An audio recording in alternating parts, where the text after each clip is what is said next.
Nikki Haley says she's staying in the 2024 race despite trailing former President Trump. And this is fueled by a $16.5 million fundraising haul in January from some big donors. Joining us now is Puck's Teddy Schleifer. And I understand, and Teddy, I read the Wall Street Journal op-ed pages.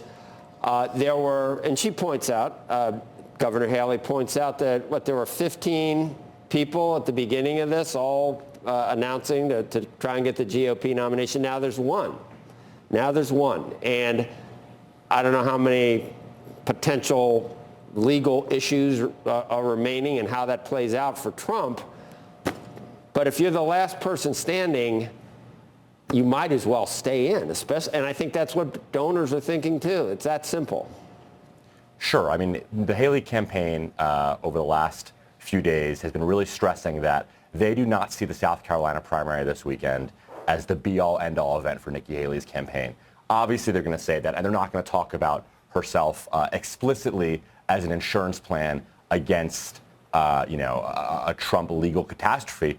But donors will. Donors will tell you that privately, that the Haley bet at this point in the cycle is not all about her winning the election or winning the primary through normal means. That a lot of this has to do with the belief that who knows what's going to happen in a trial in May or June or July? And wouldn't you rather be the person who's still running for president of the United States than not? Yeah, exactly. There's a lot of, a lot of side benefits that go along with that. People are going to follow you around. You're going to be very important. I understand that. But the numbers don't lie, and we know what's happening probably in South Carolina. The crazy thing, Teddy, is that in this surreal, bizarro world we're living in, we've got a crazy similar narrative on the other side.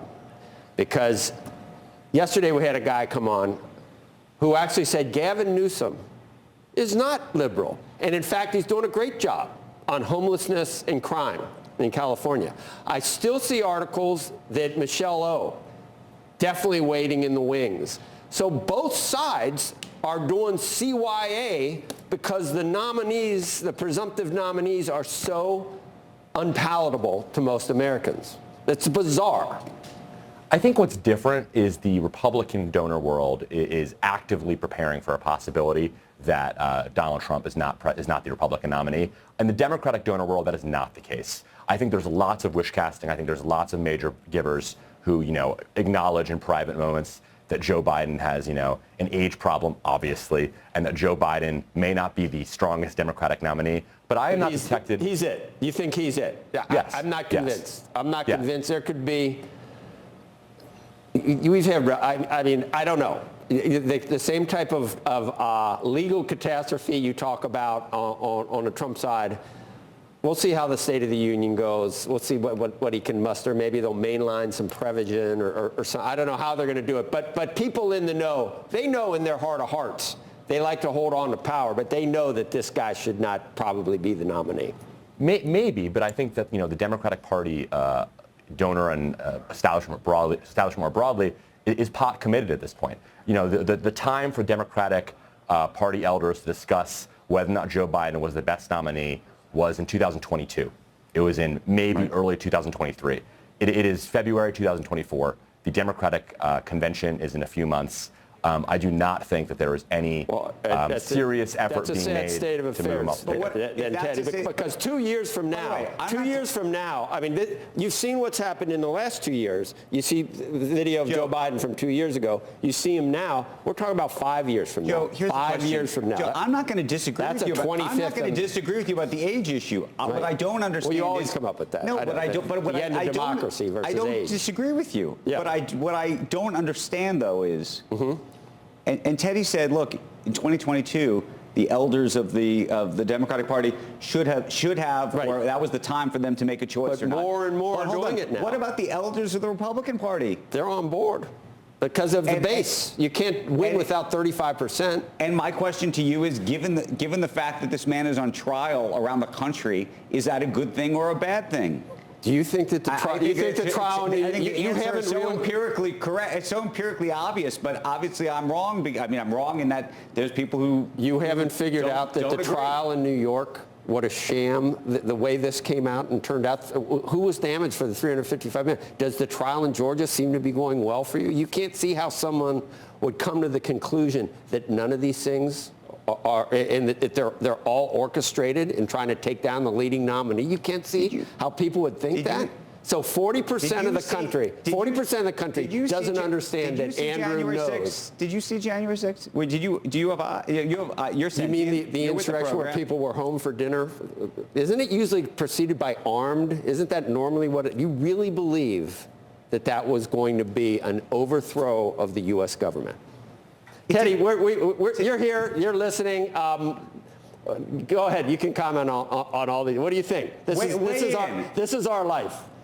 Sure. Most of them. I mean, look, I can just kind of tell you what I'm hearing from my reporting, which, when you kind of talk with people who are, Democratic major donors, they're not blind either. They know that Joe Biden has a problem on his hands. You ask them, what will you do about it? And these are some of the smartest, wealthiest people, who are on Squawk all the time. And I haven't really heard a clear, convincing answer. The age problem that Biden has is often met with whataboutism, right? What about Trump's age? What about Trump's legal problems? Right.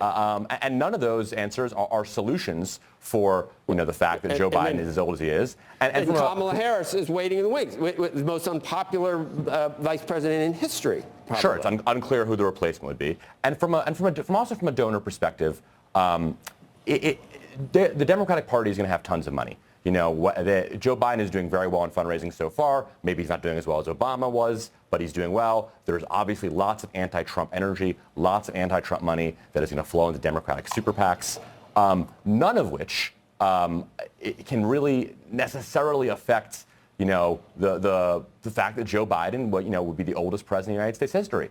And, you can maybe put up some TikToks or some memes that make him seem young and cool and hip. But this is a law of nature that Biden is as old as he is, and it is unclear from an advertising perspective what you can do about it. And it's not just age either. Warren Buffett's fine at 94, but some people are gone at 75, Teddy, and this guy.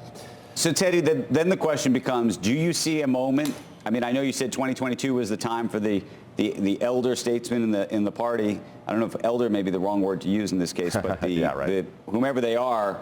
To have made a change. Do you see a possibility that anything happens potentially this summer?